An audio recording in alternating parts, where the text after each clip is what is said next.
श्री साई राम। सत्य साईं बाबा ने कहा, शिक्षक राष्ट्र के पथ प्रदर्शक हैं।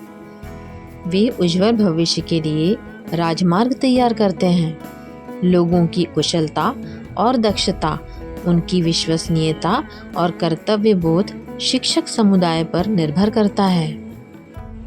आज के शिक्षित व्यक्ति केवल अपने और अपने परिवार की भलाई के बारे में चिंतित हैं और दुनिया के कल्याण में उनकी कोई रुचि नहीं है।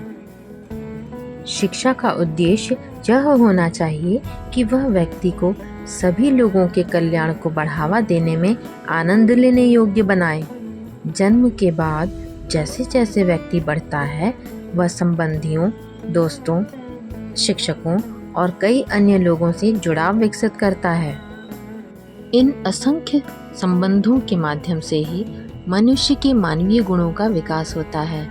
इन संबंधों के बिना अकेला व्यक्ति पशु स्तर पर ही रह जाएगा। व्यक्ति का मानवीय स्वभाव समाज और संबंधियों, दोस्तों तथा अन्य लोगों के संपर्क से विकसित होता है। आपको उनके कल्याण के लिए प्रयास करके उन सभी के प्रति अपना आभार प्रकट करना चाहिए। इससे आपको व्यापक स्तर पर ज्ञान अर्जित करने की दिशा में बढ़ना चाहिए। यही उस वाक्य का अर्थ है, सजगता ही जीवन है। अपनी रुचियों को कुछ ही विषयों तक सीमित रखना संकीर्ण मानसिकता का कारण बन सकता है।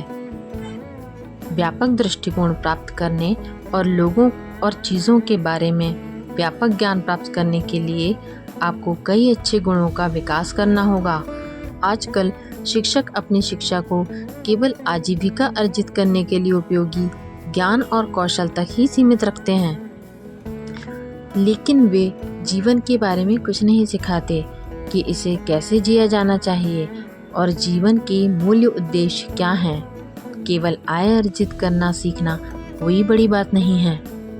मानव होने के नाते योग्य तरीके से जीना सीखना ही आवश्यक है। शिक्षकों को भी जीवन के मूलभूत अर्थ के बारे में विचार करना चाहिए और छात्रों को जीवन की मूलभूत सच्चाइयों के बारे में सिखाना चाहिए। जय साई राम।